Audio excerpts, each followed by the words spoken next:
मसरूर जी, आप लगातार रानीवाड़ा विधानसभा क्षेत्र में सभाएं कर रहे हैं, चुनाव प्रचार कर रहे हैं, आप निर्दलीय प्रत्याशी हैं। किस तरह का जनता का सपोर्ट और सहयोग मिल रहा है? सबसे पहले तो आपके माध्यम से जो दर्शक सुन रहे हैं उन सबको मैं राम राम करना चाहता हूं। मैं मामा जी के मंदिर के आगे खड़ा हूं, झूठ तो नहीं बोलूंगा, सीधी बात करता हूं आपको। चुनावों का समय है, नेता सारे लोग गांवों में और वार्डों में लोगों से परस्पर कर रहे हैं, संवाद कर रहे हैं। लेकिन सबसे ज्यादा जो चीज देखने को मिल रही है मुझे, मैं भी जा रहा हूं लोगों के लिए, लोगों के पास आशीर्वाद मांगने के लिए, तो सबसे ज्यादा लोग शिकायतें लेकर आ रहे हैं। इतनी शिकायतें हैं जिनका अंबार लगा हुआ है। अब इन नेताओं ने 70 साल में क्या किया, मैं तो ये सोच रहा हूं क्या किया इन लोगों ने। पानी एक जो मुख्य सुविधा होती है, सबसे मूलभूत सुविधा, उस सुविधा के लिए आज लोग, ये बहन बेटियां, सारे बुजुर्ग लोग, युवा साथी, हर वार्ड में जाता हूं, हर गांव में जाता हूं, सबसे पहले पानी की समस्या।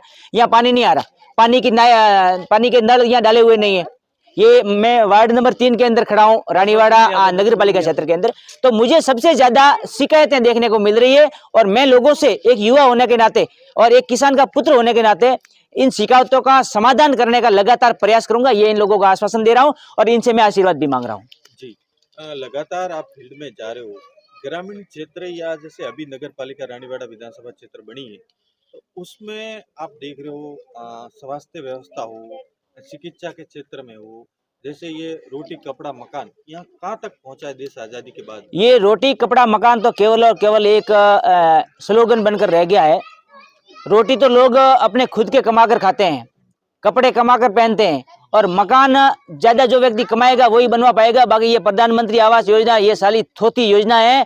किसी भी गरीब व्यक्ति को, जिस व्यक्ति के कोई कमाने वाला नहीं है, बच्चियों का परिवार है, कोई कमाने वाला नहीं है, या उस घर में कोई व्यक्ति बीमार है, कमाने वाला खुद बीमार है, ऐसे कई घर मैंने रानीवाड़ा विधानसभा के गांवों में देखे हैं जिनका जो मुखिया, जो कमाने वाला है, वो खुद बेचारा बीमार लाचार पड़ा है, न उसकी कोई योजना के तहत न उसका इलाज हो रहा है, न उनके परिवार को कोई सारी की सारी जो योजना है वो मिल रही है, और उनके आवास भी नहीं मिल रहे उनको। कई ऐसे घर देखे मैंने, ये लोग मीडिया वाले मुझे लेकर गए थे, छप्पर हैं घर पे। अब प्रधानमंत्री आवास उनके पास नहीं है, कहाँ गया प्रधानमंत्री आवास? ऊपर से हो गया, अलर्ट हो गया कि प्रधानमंत्री आवास दे रहे हैं, लेकिन यहाँ के जो नेता हैं 5 साल में एक बार आते हैं, वोट देकर के चले जाते हैं, और जो ऊपर की स्टेट की और केंद्र की जो योजना है, ये योजना आम गरीबों के लिए लागू नहीं करते हैं। और इन नेताओं से अब पूरी की पूरी जनता उब चुकी है। मैं इन पब्लिक के सामने जाता हूं तो सबसे पहले शिकायतें आती है, और ये लोग शक की नजर से नेताओं को देखते हैं अब तो, कि भाई आप लोग नेता सब वाइट जबा वाले आते हो, झूठ बोल करके चले जाते हो, कोई काम करवाते नहीं हो, और हम वैसे के वैसे रह जाते हैं।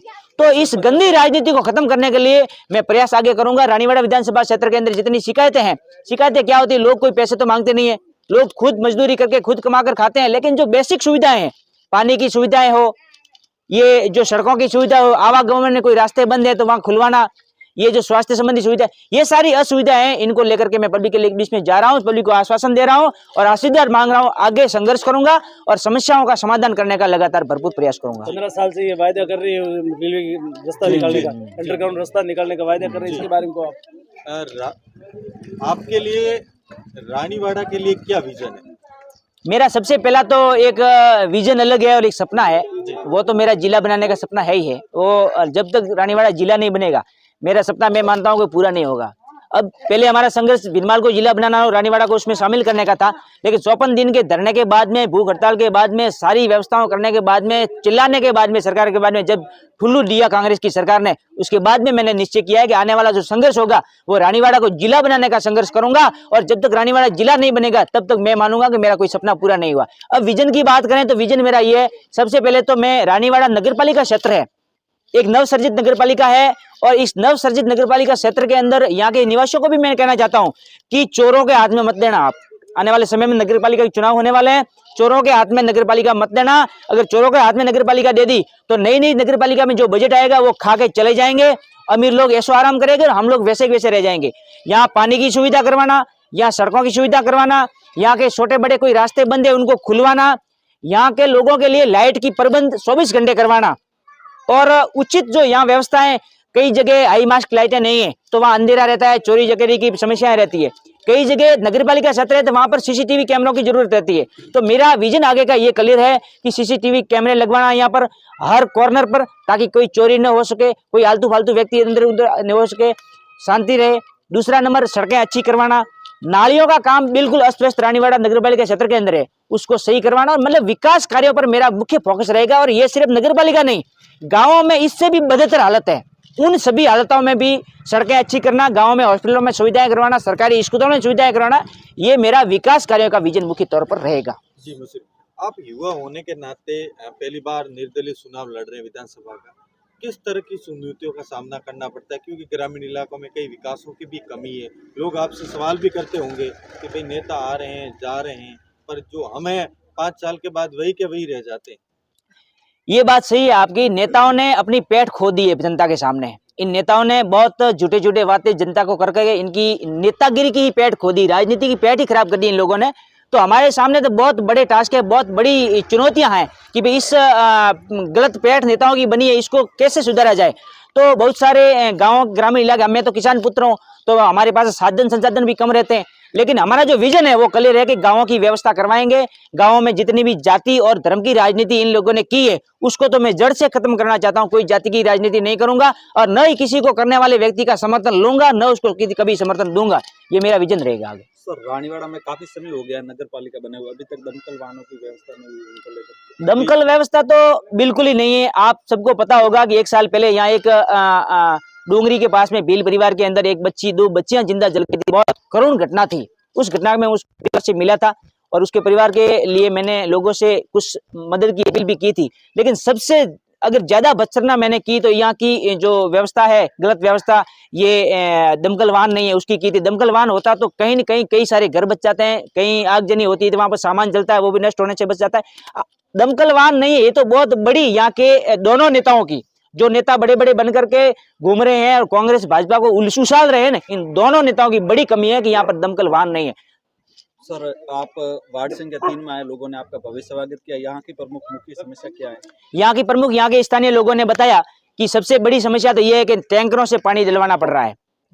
डेली टैंकरों से ये लोग 500-500 700 रुपये देकर टैंकरों से पानी दिलवाते हैं। अपनी सारी खून पसीने की कमाई टैंकर पानी दिलवाने में चली जाती है। बाकी यहाँ की लाइट की समस्या है, बार बार ट्रिप होती है लाइट, तो क्या है उपकरण भी जल जाते हैं, बल्ब जल जाते हैं, टीवी जल जाती है। तो ये लोग बहुत परेशान है, लाइट की सुविधा नहीं है, पानी की सुविधा नहीं है, सड़कों के पास में खाड़ियां बनाई नहीं इन लोगों ने। और सबसे मुख्य अगर इस 3 नंबर वार्ड के लोगों ने जो समस्याएं बताई है वो ये है कि ये जो ट्रेन रेलवे मार्ग है, यहाँ से सीधा आने का यहाँ रास्ता है और ये अंडरग्राउंड नीचे से जो गरनाड़ा कहते हैं अपने देसी भाषा में, वो बनाने का आश्वासन ये नेता बार बार देते हैं, लेकिन बनाते नहीं है। समस्या ये है कि यहाँ पर जो ये तो यहाँ से निकट बहुत ज्यादा 200 मीटर ही दूर है, यहाँ से यहाँ आने तक लगभग 1 किलोमीटर ज्यादा चक्कर निकालना पड़ता है। दोनों जगह फाटक बंद रहती है। यहाँ तो रानीवाड़ा में तो समस्या है ही, हर 15 मिनट में फाटक बंद हो जाती है। अब महिलाएं कोई बच्चे को लेकर कहीं गई है या फिर आटा पिसाने गई है तो वो आधे घंटे तक फाटक पर खड़ी रहेगी। ये मुख्य समस्या यहाँ पर है। तो यहाँ ये रेलवे ट्रैक है, इसके नीचे से ये गरनाड़ा बनाना यहाँ की बहुत बड़ी समस्या है, यहाँ के लोगों की मांग है। सर, यहाँ अभी हम आए थे थोड़ी देर पहले, यहाँ के लोगों ने बताया कि यहाँ प्रशासनिक अधिकारियों का कभी कभार फोन करते हैं, फोन रिसीव नहीं करते हैं। ये हो गया, इनको लेकर अब ये प्रशासनिक अधिकारी फोन रिसीव नहीं करते हैं, तो अब ये चुनाव के बाद में मैं भी यहाँ संघर्ष में ही हूँ, इन लोगों की हर संघर्ष के साथ में रहूंगा। अब मैं इनको भी विश्वास दिलाता हूँ कि आपके साथ में हूँ। आपका अगर प्रशासनिक अधिकारी फोन नहीं उठाए और आपके जो समस्या है आप मुझे फोन करना, मैं उनको फोन करूँ, फोन नहीं उठाएंगे, उनके दफ्तर में जाएंगे, उनको उनके फोन के हाथ में से फोन अपने दिलवाएंगे। फोन क्यों नहीं उठाएंगे? फोन हमारे नौकर है, वो हमारे टैक्स के पैसे से उनकी वेतन बनती है और हमारे लिए सुविधाएं करवाने के लिए, सेवाएं देने के लिए सरकार ने उनको नियुक्त किया है। तो ये समस्याएं आगे खत्म करेंगे हम। धन्यवाद सर।